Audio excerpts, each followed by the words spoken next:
జూబ్లీహిల్స్ ఉప ఎన్నికల ప్రచారంతో ఇటు జూబ్లీహిల్స్ ఉప ఎన్నికల ప్రచారంతో కేంద్ర హోంశాఖ సహాయ మంత్రి బండి సంజయ్ ఎంట్రీతో అయితే ఒక్కసారిగా రణరంగాన్ని అయితే తలపించిందని చెప్పాలి. ఇక ఇదే అంశానికి సంబంధించి మరింత సమాచారాన్ని మా హైదరాబాద్ బ్యూరో చీఫ్ శ్రీనివాస్ అందించడానికి సిద్ధంగా ఉన్నారు. శ్రీనివాస్, చెప్పండి.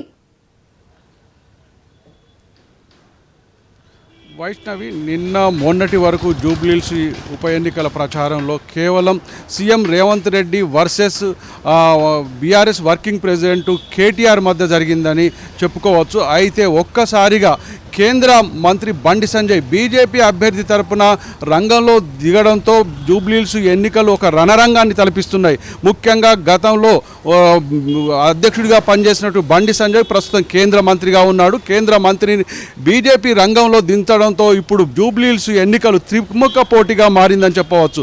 నిన్న మొన్నటి వరకు ఇటు కాంగ్రెస్ బీఆర్ఎస్ మధ్యలో పోటీ ఉంది అనుకున్నటువంటి పరిస్థితిని ఒక్కసారిగా బండి సంజయ్ ఎంట్రీతో ఇక్కడ జూబ్లీహిల్స్ ఎన్నికలు పూర్తిగా దాని రూపాన్నే మార్చిందని చెప్పవచ్చు. నిన్న బండి సంజయ్ బోరబండలో చేసిన వ్యాఖ్యలతో పెద్ద ఎత్తున రాజకీయంగా దుమారం లేపిందని చెప్పవచ్చు. దీన్ని చూసుకొని ఇటు బీజేపీ నాయకుల్లో కార్యకర్తల్లో కూడా పెద్ద ఉత్సాహం ఏర్పడింది. అయితే దీన్ని డిఫెన్స్ చేయడానికి ఇటు ఒక వైపు ముఖ్యమంత్రి, మరోవైపు కేటీఆర్ తీవ్ర ప్రయత్నం చేస్తుందని చెప్పవచ్చు. నిన్న బండి సంజయ్ చేసినటువంటి సంచలన వ్యాఖ్యల పట్ల ఇటు బీఆర్ఎస్ వర్కింగ్ ప్రెసిడెంటు కేటీఆర్, అదేవిధంగా సీఎం రేవంత్ రెడ్డి కూడా ఎలాంటి ఖండన చేయలేకపోవడం, వాళ్ళకు సంబంధించినటువంటి నాయకులు కూడా దీన్ని ఖండించకపోవడం పట్ల రాజకీయ వర్గాల్లో తీవ్ర చర్చ జరుగుతుంది. నిన్న బోరబండలో జరిగినటువంటి బహిరంగ సభలో బండి సంజయ్ తీవ్ర వ్యాఖ్యలు చేశారు. ఒకవైపు మాగంటి గోపి తల్లి చేసిన వ్యాఖ్యలను కోడ్ చేస్తూ మాగంటి మరణానికి కేటీఆర్ఏ బాధ్యుడు, దీనిపైన పూర్తి విచారణ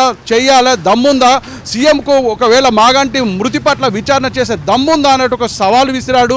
అదేవిధంగా తాను టోపీ పెట్టుకోవాల్సిన పరిస్థితి వస్తే తన మెరడ నరుక్కుంటాను అని మరో సవాల్ విసిరాడు. అదేవిధంగా అజారుద్దీన్కు బొట్టు పెట్టగలుగుతాడా, చార్మినార్ వద్ద ఉన్నటువంటి భాగ్యలక్ష్మి టెంపుల్కు వచ్చి ఒక పూజ చేయగలుగుతాడా అన్నటువంటి సవాల్ను కూడా విసిరారు. కేవలం మైనార్టీ ఓట్ల కోసం ఇటు కాంగ్రెస్ అదే విధంగా బీఆర్ఎస్ నాటకాలు ఆడుతున్నాయి. సంక్షేమాన్ని, అభివృద్ధి పూర్తిగా మర్చి ఇక్కడ ఉన్నటువంటి రాజకీయ పరిస్థితిని తమకు అనుకూలంగా మార్చుకొని మైనార్టీ ఓట్లతో గెలవాలనే ప్రయత్నం చేస్తుంది తప్ప ప్రజలను పట్టించుకోవడం లేదనేటువంటి విమర్శలు చేశారు. అదేవిధంగా సీఎంను కూడా ఒక కమెడియన్తో పోల్చాడు. ముఖ్యంగా సీఎం చేస్తున్నటువంటి ప్రచారం కావచ్చు, ఆయన ప్రచారాల సల్లి కావచ్చు, అక్కడ ఉన్నటువంటి మైనార్టీ సమావేశాల్లో కానీ, మైనార్టీ బహిరంగ సభలో కానీ సీఎం టోపీ పెట్టడాన్ని కూడా ఆయన వ్యంగ్యంగా వ్యాఖ్యానించారు.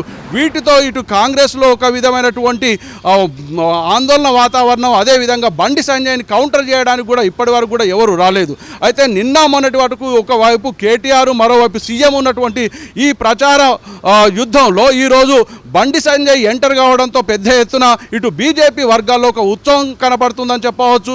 ముఖ్యంగా గత కొద్ది రోజుల నుండి కేంద్ర మంత్రి కిషన్ రెడ్డి ప్రచారం చేసినా కానీ, ఇక్కడ బీజేపీ తరఫున మిగతా నాయకులు ప్రచారం చేసినా కానీ బీజేపీలో కొత్త ఉత్సవం కనిపించలేదు. బీజేపీ ఎక్కడో 3వ స్థానంలో ఉంది, కనీసం డిపాజిట్స్ వచ్చే స్థాయిలో లేదు అన్నటువంటి పరిస్థితుల్లో బండి సంజయ్ ఎంట్రీతో పూర్తిగా అంటే బీజేపీ పక్షాన ఆయన గత రాత్రి నుండి మరో 2 రోజుల పాటు ఇక్కడే ఉండి జూబ్లీహిల్స్ ఎన్నికలపైన తానే స్టార్ క్యాంపెయిన్గా ప్రచారం చేసే అవకాశం ఉంది. ఈ 2 రోజుల్లో కూడా బండి సంజయ్ బీజేపీని ఏ వైపు తీసుకువెళ్తాడు, ఇక్కడ కేటీఆర్ని కానీ సీఎం రేవంత్ రెడ్డిని కానీ ఏ విధంగా టార్గెట్ చేస్తారో, రాజకీయంగా వాళ్ళపై ఎలాంటి సంచలనమైనటువంటి వ్యాఖ్యలు చేస్తారన్నటువంటి ఉత్కంఠ ఉంది.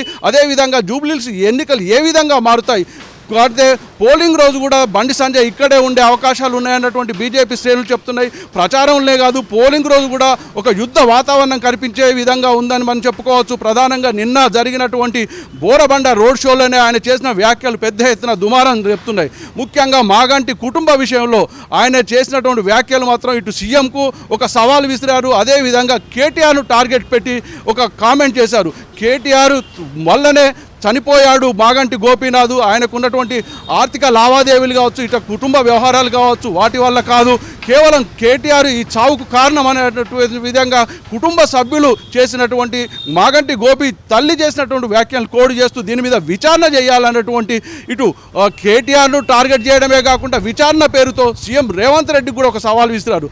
దీంతో బండి సంజయ్ చేసినటువంటి కామెంట్స్ ఇటు రాజకీయంగా చాలా దుమారం లేపుతుంది. మొత్తంగా ఇటు మాగంటి గోపి కుటుంబం కూడా ఆలోచనలో పడింది. ప్రస్తుతం ఉన్నటువంటి పరిస్థితుల్లో జూబ్లీహిల్స్లో ఎన్నికల ప్రచారం వాడి వేడిగా జరుగుతుంది. మొత్తం కాంగ్రెస్ తరఫున మంత్రులు వచ్చి ప్రచారం చేస్తున్నారు. అదేవిధంగా కేటీఆర్ తన టీంతో పాటు మొత్తం మాజీ ఎమ్మెల్యేలు, మాజీ మంత్రులు, ప్రస్తుతం ఉన్నటువంటి బీఆర్ఎస్ అధ్యక్షులు ఇక్కడే మొత్తంగా ఇక్కడ జూబ్లీహిల్స్లో ప్రచారంలో మునిగి తేలుతున్నారు. కేవలం బీజేపీ మాత్రం గత కొద్ది రోజులుగా ఎంతో వెనుకబడి ఉంది ప్రచారంలో. కేవలం కిషన్ రెడ్డి, కొంతమంది నేతల ప్రచారంలో పాల్గొన్నారు. అలాంటి సమయంలో బండి సంజయ్ ఎంట్రీతోనే మొత్తం ఇక్కడ ఉన్నటువంటి సిచ్యువేషన్ చేంజ్ అయింది జూబ్లీహిల్స్లో.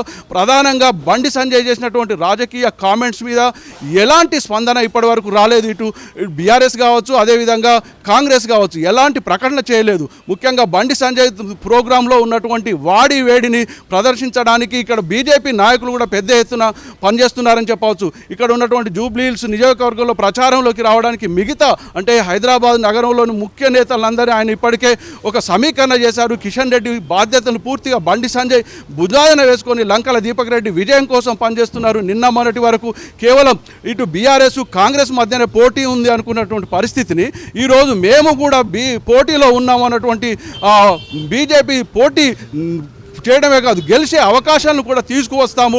70% ప్రజలున్నటువంటి హిందువులను తమ వైపు ఒకే వైపు తిప్పుకుంటాము. కేవలం 30% మైనార్టీ ఓట్ల కోసం ఇటు కాంగ్రెస్ అదేవిధంగా బీఆర్ఎస్ ప్రయత్నం చేస్తూ ఉంటే 70% ఉన్నటువంటి హిందువులు ఏకం కావాలన్నటువంటి పిలుపును కూడా ఆయన మతతత్వమైనటువంటి పిలుపును కూడా ఆయన ఇచ్చాడు. హిందువులందరూ ఏకమైతే ఖచ్చితంగా బీజేపీ గెలుస్తుంది, 70% హిందువులందరూ ఏకం కావాలన్నటువంటి పిలుపును కూడా ఇచ్చారు.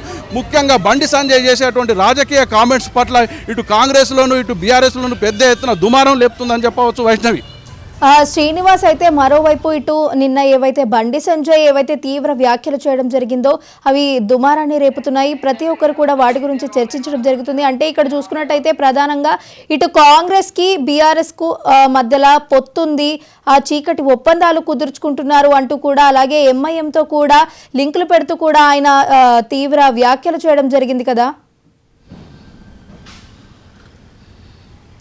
ముఖ్యంగా బండి సంజయ్ ప్రతి దాన్ని అవకాశంగా తీసుకుంటాడు. ఇప్పుడు పోటీలో కాంగ్రెస్ బీఆర్ఎస్ కలిసి పోటీ చేస్తున్నాయి. ఈ పోటీని అదేవిధంగా మైనార్టీ ఓట్ల కోసమే పనిచేస్తున్నాయి అనేటువంటి కామెంట్ చేయడం కాకుండా ఇటు ఎంఐఎం కూడా ఇటు ఏ అధికారంలో ఏ పార్టీ ఉంటే అధికార పార్టీకి తొత్తుగా మారుతుంది. ఎంఐఎం పూర్తిగా పార్టీ అధికారం కోసమే ప్రయత్నిస్తుంది, తొత్తుగా వ్యవహరిస్తుంది తప్ప సొంతగా స్వశక్తితో పోటీ చేసే అవకాశం లేదు. బీహార్లో పోటీ చేసినటువంటి అసదుద్దీన్ ఓవైసీ ఎంఐఎం నేతలు ఇక్కడ జూబ్లీహిల్స్ పక్కనే ఉన్నటువంటి జూబ్లీహిల్స్లో ఎందుకు పోటీ చేయలేదు అన్నటువంటి ప్రశ్నలు కూడా వేశాడు. దానికి అసదుద్దీన్ అక్బరుద్దీన్ సమాధానం చెప్పాలన్నటువంటి ప్రశ్నలు కూడా వేశాడు.